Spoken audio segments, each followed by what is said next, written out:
Salam planter Indonesia. Assalamualaikum warahmatullahi wabarakatuh. Membuka beberapa file lama yang tidak terjawab, yaitu di pertanyaan di TikTok dan di YouTube. Itu banyak orang bertanya tentang gambut. Seberapa gambut yang parah, apakah gambut kebanjiran, kemudian bagaimana pemupukan di gambut. Maka izinkan di sore hari yang berbahagia ini The Brondol mengulas kembali apa yang pemahaman dasar tentang lahan gambut itu sendiri. Bahwa lahan gambut itu sendiri adalah terbentuk dari tumpukan bahan organik, yang mana bahwa bahan organik ini mengalami pelapukan yang terhambat. Terhambatnya oleh apa? Rata-rata adalah oleh air yang berada merendam bahan organik itu sendiri.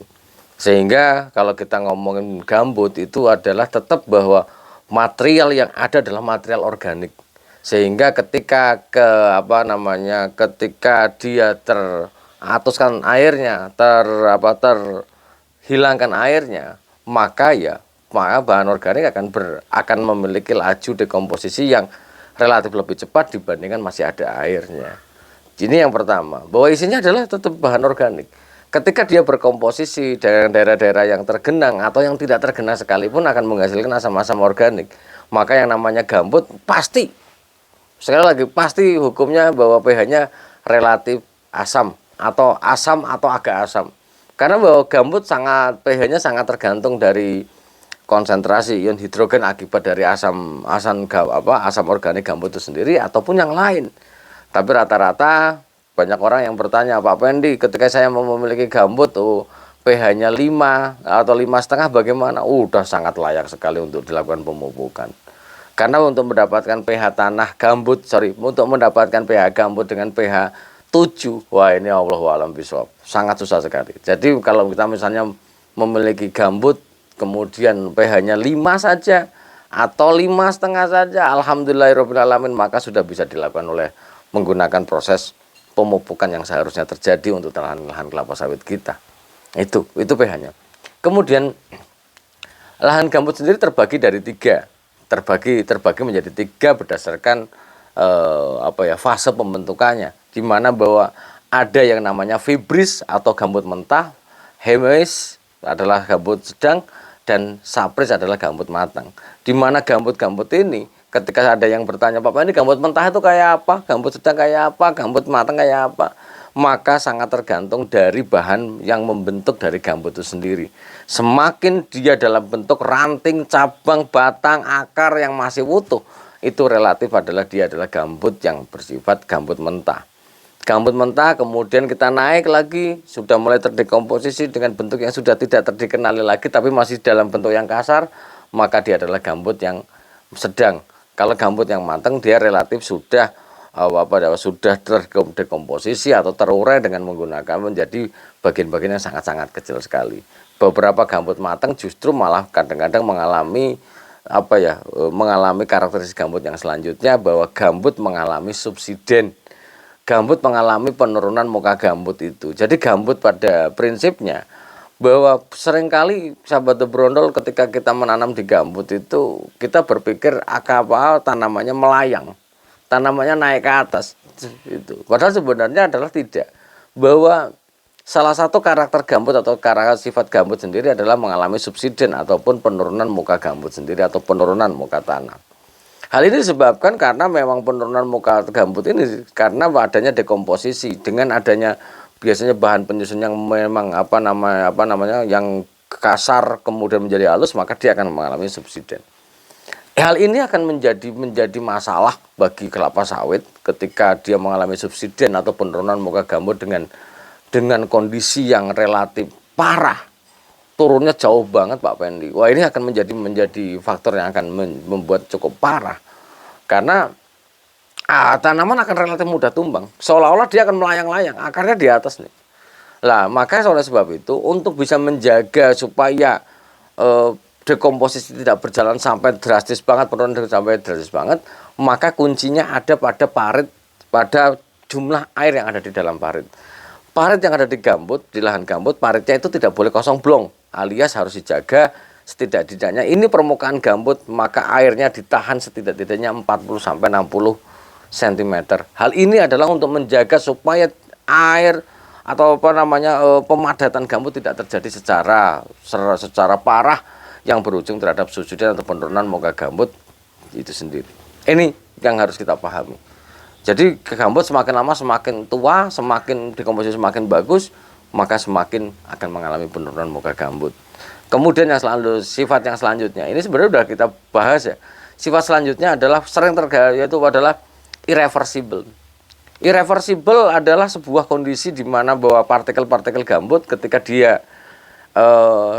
dia mengalami dekomposisi, dia menjadi batangan kecil-kecil seperti ini, kok lama-lama keras ya, kayak kayak arang. Nah, itu. Jadi memang kalau kita ngomongin dekomposisi gambut itu nanti ada yang sampai gambutnya itu matang. Salah satu gambut yang matang malahan ini banyak terjadi adalah bahwa kondisi gambut yang dia terdekomposisi yang sudah mulai terpotong-potong ini, jika mengalami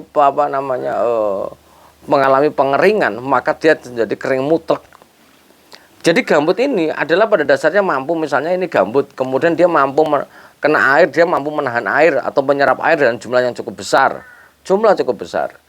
Kemudian kalau dia gambut ini yang namanya irreversible adalah gambut jika dia mengalami kering mutlak, kering yang parah banget kering, sehingga dia tidak mampu menyerap air lagi, sehingga dia nanti bentuknya kayak arang. Ini bentuknya kayak arang. Jadi kalau kita di gambut yang sudah mulai tua matang itu, begitu kita masuk kayak krak ini, kalau kita kakinya krak itu ada kayak semacam arang-arang. Ini adalah bentukan gambut tua yang dia mengalami irreversible, di mana dia tidak balik lagi dalam bentuk yang semula dari gambut semula. Jadi dia bentuknya hampir kayak arang. Sehingga ini yang kalau dalam jumlah cukup banyak ya akan berpengaruh terhadap penyerapan air pastinya di dalam gambut sendiri. Ini juga perlu kita pahami bareng-bareng sahabat Brondol. Kemudian salah satu faktor yang penyebab di dalam gambut yang harus kita antisipasi adalah bahwa gambut sendiri terbentuk dari bahan organik yang terendam. Rata-rata terendam atau faktor air menjadi faktor pembatas dekomposisi. Faktor ini akan kembali lagi, biasanya gambut akan mudah tergenang. Namanya tergenang apapun itu, mau di mineral mau di gambut sekalipun, yang namanya kelapa sawit adalah tidak dalam kondisi yang prima. Sehingga ketika sahabat The Brondol punya gambut itu sendiri, kemudian kondisinya adalah sering tergenang, wassalamualaikum. Karena bahwa sekali lagi gambut sangat tidak bisa bernafas. Akar gambut, Allah menciptakan akar gambut, akar kelapa sawit tidak mampu bernafas pada dalam kondisi yang berair. Ini yang harus kita pahami bareng-bareng. Sehingga mau mineral mau gambut sekalipun, kalau dia terendam, maka dia tetap tidak akan bisa bernafas dengan benar. Sehingga dia akan mengalami penguningan. Bahkan sahabat-sahabat The Brondol yang mungkinlah hanya kena banjir sampai ke ujung pucuk, bahkan sampai sebulan 2 bulan, judulnya wassalamualaikum yang ada di video depan. Sehingga memang budidaya kelapa sawit di gambut memang tantangannya cukup besar dibandingkan dengan kelapa sawit yang ada di mineral biasa. Namun apakah gambut tidak memiliki potensi untuk besar, produksi besar? Adalah sangat tidak seperti itu. Tetap ada potensi untuk besar. Namun memang pengelolaan trio tata air yang ada itu harus dilakukan sedemikian rupa sehingga supaya kita harus memahami gambut itu sendiri. Ada pertanyaan selanjutnya adalah bagaimana pola pupuk di gambut, adalah bagaimana pupuk-pupukan di gambut adalah menghindari kondisi yang sudah asam. Ingat, gambut memiliki kadar asam-asam organik cukup besar, sehingga untuk pemupukan yang membutuhkan reaksinya membutuhkan asam-asam organik, gambut sudah tersedia dengan baik. Sebagai contoh sahabat The Brondol, kalau kita menggunakan pupuk di gambut misalnya, urutannya ya urea, kalau pupuk tunggal dolomit, rock fosfat, urea, KCl. Ya sama seperti mineral juga sama. Lalu pasti ada yang bertanya, rock fosfat Pak Pendi, rock fosfat ini kan batuan. Tenang aja, rock fosfat walaupun dia bentuknya batuan, namun kalau dalam di gambut maka dia akan bereaksi akan relatif cepat karena akan dibantu dengan asam-asam organik yang ada di gambut. Tenang aja, ini akan cepat ini. Tapi apakah rock fosfat ketika dipakai di mineral juga tidak cepat? Jawabannya cepat. Tapi memang cepat di gambut dibandingkan di mineral ini yang ini. Kemudian kita menghindari yang asam. Dolomit ada CaO 30%, rock fosfat juga reaksinya agak basah, urea ya agak asam tapi ya tidak terlalu asam, KCl netral aja. Artinya bahwa kalau kita gunakan ya itu aja. Kemudian mikro. Kalau kita menggunakan pola pupuk yang majemuk, maka kita bisa menggunakan pupuk dolomit, kemudian langsung ke NPK. Dolomit apa? Dolomit misalnya berapa kilo, kemudian NPK bisa menggunakan 13,8,274 plus 0,5 boron, atau kita mau menggunakan dolomit, menggunakan NPK 13,8,274 atau dolomit NPK dengan 7635 yang khusus gambut, yang ada Fe dan Jawa, ada Cu dan Zn yang monggo saja. Tapi secara prinsip maka bisa menggunakan dolomit hampir sama seperti mineral saja. Perbedaan dasarnya adalah bagaimana kita memahami karakteristik di dalam gambut. Kemudian kalau tadi ada di TikTok juga, Pak Pendi, kalau kita memiliki memiliki gambut yang parah itu tidak ada, Mas. Gambut yang parah adalah gambut yang tidak teralirkan airnya, sehingga dia kondisinya basah.